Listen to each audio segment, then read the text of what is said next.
Livro O Peregrino, capítulo 7.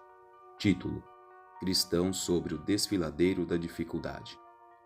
Vi então em meu sonho que Cristão prosseguiu até afinal chegar a um vale, onde divisou ao longo do caminho 3 homens profundamente adormecidos, com grilhões nos tornozelos. O nome de um deles era Simplório, outro se chamava Indolência e o terceiro Presunção. Cristão, vendo-os deitados assim, aproximou-se deles para ver se, quem sabe, os acordava, e então bradou: Vocês acaso são como os que dormem no alto do mastro? Provérbios capítulo 23, 34. Pois o mar morto está debaixo de vocês, abismo sem fundo. Despertem, portanto, e venham. Se mostrarem dispostos, também posso ajudá-los a livrar-se das cadeias. Se aquele que espreita com leão rugidor passar por aqui, certamente vocês serão presas fáceis de suas garras. 1 Pedro capítulo 5, versículo 8. Ouvindo isso, abriram os olhos e responderam assim: Não vejo perigo, disse Simplório. Quero dormir só mais um pouco, só mais um pouquinho, falou Indolência. Toda pipa deve ficar de pé sobre o próprio fundo. Que outra resposta devo dar-lhe? Acrescentou Presunção. Assim voltaram a dormir e Cristão seguiu seu caminho. Perturbou-se, porém, ao pensar que os homens expostos a tal perigo pudessem estimar tão pouco a bondade daquele que tão graciosamente lhes oferecia auxílio, tanto por despertá-los como por aconselhá-los, oferecendo-se também para ajudá-los a livrar-se dos grilhões. Estando Cristão ainda ali, preocupado, vislumbrou 2 homens pulando o muro pelo lado esquerdo do estreito caminho, e o alcançaram, pondo-se ao lado dele. O nome do primeiro era Formalista, chamava-se Hipocrisia. Assim, como eu já disse, aproximaram-se, e Cristão pôs-se a conversar com eles. Cristão disse: De onde vêm os cavaleiros e para onde vão? Formalista e Hipocrisia respondeu: Nascemos na terra da vanglória e vamos louvar no monte Sião. Então perguntou Cristão: Por que não vieram pela porta que fica no começo do caminho? Os senhores porventura não sabem que está escrito que aquele que entra não pela porta, mas sobe por outra parte qualquer, é ele mesmo ladrão e salteador? João capítulo 10, versículo 1. Formalista então responderam: Soubemos que toda a gente daqui achava que ir até a porta só para entrar era perda de tempo, e que, portanto, a maneira habitual era tomar um atalho e pular o muro, como eles já haviam feito. Mas, violando assim a vontade revelada do Senhor da cidade, para a qual seguimos, disse Cristão, será que ele não os terá como transgressores? Claro que não.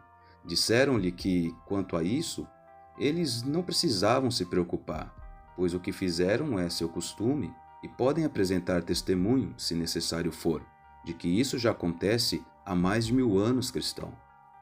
Será que essa sua prática resistirá a um julgamento perante a lei?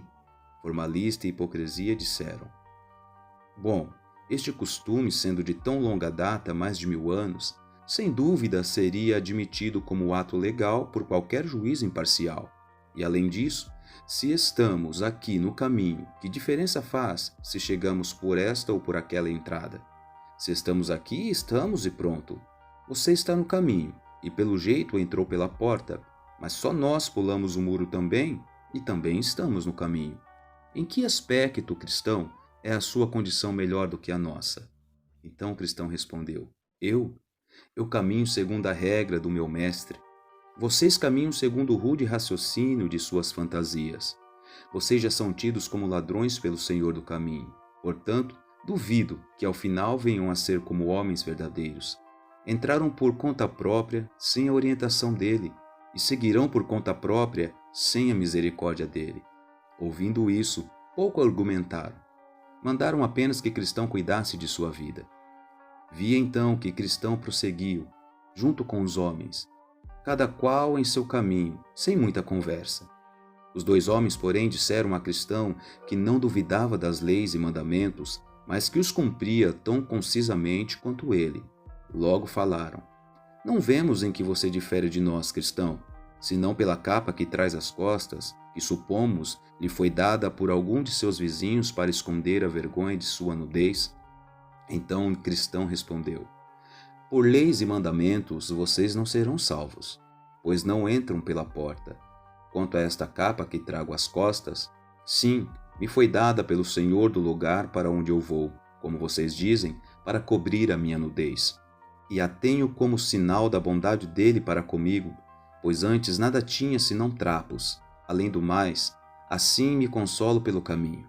Certamente creio eu, quando chegar ao portão da cidade, o Senhor de lá me reconhecerá como um dos seus, pois trago a sua capa às costas, que ele me deu gratuitamente no dia em que me despi dos meus trapos. Tenho além disso um sinal na testa, vocês observaram? Continuou o cristão, do qual vocês ainda nem se percebeu. Um dos companheiros mais íntimos do meu Senhor gravou este sinal aqui no dia em que o meu fardo me caiu dos ombros. Digo-lhes ainda que me foi dado na ocasião um rolo selado para eu me consolar pelo caminho com sua leitura. Recebi também ordens de entregá-lo no portão celestial, como sinal da certeza de que poderei entrar. Tudo isso são coisas de que duvido que vocês sintam falta e desejem, pois não entraram pela porta. A essas palavras não tiveram resposta. Apenas entreolharam e riram. Então vi que seguiram caminho eles todos, exceto o cristão que se retardou, pois já não tinha o que conversar com aqueles homens. E agora só falava consigo, às vezes suspirando, às vezes aliviado. Também muitas vezes lia o rolo que um dos seres resplandecentes lhe dera com o que aquilo o revigorasse. Acho então que eles todos prosseguiram até chegar ao sopé de um morro, onde na baixada havia-se uma fonte. Também no mesmo lugar havia 2 outros caminhos, além do que reto provinha da Também no mesmo lugar havia 2 outros caminhos, além daquele que reto provinha da porta. Um guinava à esquerda, o outro à direita ao sopé do morro. Mas o caminho estreito seguia diretamente morro acima, e o nome da subida pela encosta do morro se chama Dificuldade. O cristão caminhou até a fonte e bebeu um pouco d'água para refrescar-lhe. Logo depois, começou a subir o morro, dizendo: Embora alto, pretendo subir este morro. Não, a dificuldade não me deterá, porque eu corro. Pois vejo que passa aqui o caminho da vida. Ânimo, coração, ânimo, não tema nem esmorece na subida. Melhor, mesmo difícil, é tomar o caminho certo, pois o errado, embora fácil, leva à perdição do deserto. Os outros 2 homens também chegaram ao sopé do morro, mas quando viram que a subida era íngreme e longa e que havia 2 outros caminhos a tomar, e supondo também que os 2 caminhos pudessem se encontrar do outro lado do morro com aquele que cristão tomara, resolveram então seguir essas trilhas incertas. Ora, o nome de uma delas era Perigo, e a outra se chamava Destruição. Assim um deles tomou o caminho chamado Perigo, que o levou até uma grande mata, e o outro seguiu diretamente o caminho rumo à destruição, que o levou a uma vasta região repleta de montanhas sombrias, onde tropeçou e caiu para não mais se erguer. Procurei então o cristão com o olhar em meu sonho para vê-lo subindo o morro. Percebi que se antes corria, passara a caminhar e depois a escalar apoiado nas mãos e nos joelhos. Tão íngreme era a subida. Ora, mais ou menos a meio caminho do cume havia um caramanchão aprazível, feito pelo senhor do morro para descanso dos exaustos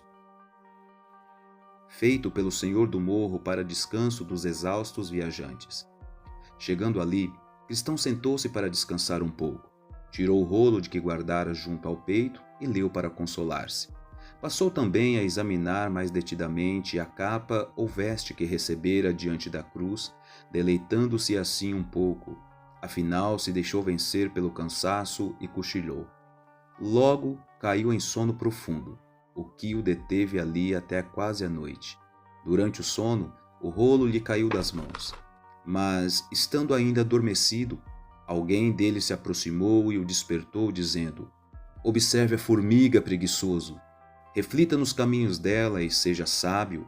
Provérbios capítulo 6, versículo 6. Diante disto, o cristão, súbito, retomou a subida, apressando-se pelo caminho até chegar ao cume do morro. Chegando afinal ao topo, 2 homens vieram correndo ao seu encontro. Um deles se chamava Hesitante e o outro Desconfiança. Então disse Cristão a eles: Senhores, por que estão correndo na direção errada? Hesitante disse que estava indo para a cidade de Sião e que subira até aquele lugar difícil, mas perigo encontra e por isso estamos voltando. Isso mesmo, disse Desconfiança, pois bem à nossa frente, no meio do caminho, vimos 2 leões deitados. Não sabemos se estavam dormindo ou despertos. Nós pensamos que, se chegássemos mais perto, eles imediatamente iriam nos estraçalhar. Vocês me deixam com medo, disse Cristão. Mas para onde devo fugir em busca de refúgio? Se voltar à minha terra, sei que ela está reservada para o fogo e o enxofre, e ali certamente morrerei. Se conseguir chegar à cidade celestial, tenho certeza de que lá estarei seguro. Tenho que arriscar. Eu não posso voltar. Voltar é morte certa, mas avançar é o medo da morte, e a vida eterna jaz além. Por isso, eu vou prosseguir. Assim Desconfiança e Hesitante desceram o morro correndo, e Cristão seguiu o caminho. Ponderando novamente o que ouvira dos homens, apalpou o peito em busca do rolo, para ler e confortar-se. Apalpando então, porém, não o encontrou. Então Cristão se viu em grande angústia, sem saber o que fazer, pois desejava aquilo que costumava aliviá-lo, e que seria também seu passe para a cidade celestial. Bastante confuso, não sabia que rumo tomar. Lembrou-se, por fim, de que dormira debaixo do caramanchão na encosta do morro, e caindo de joelhos, pediu a Deus perdão pelo seu ato insano e voltou para procurar o rolo. Mas neste caminho de volta, quanto pesar Cristão não trazia no peito?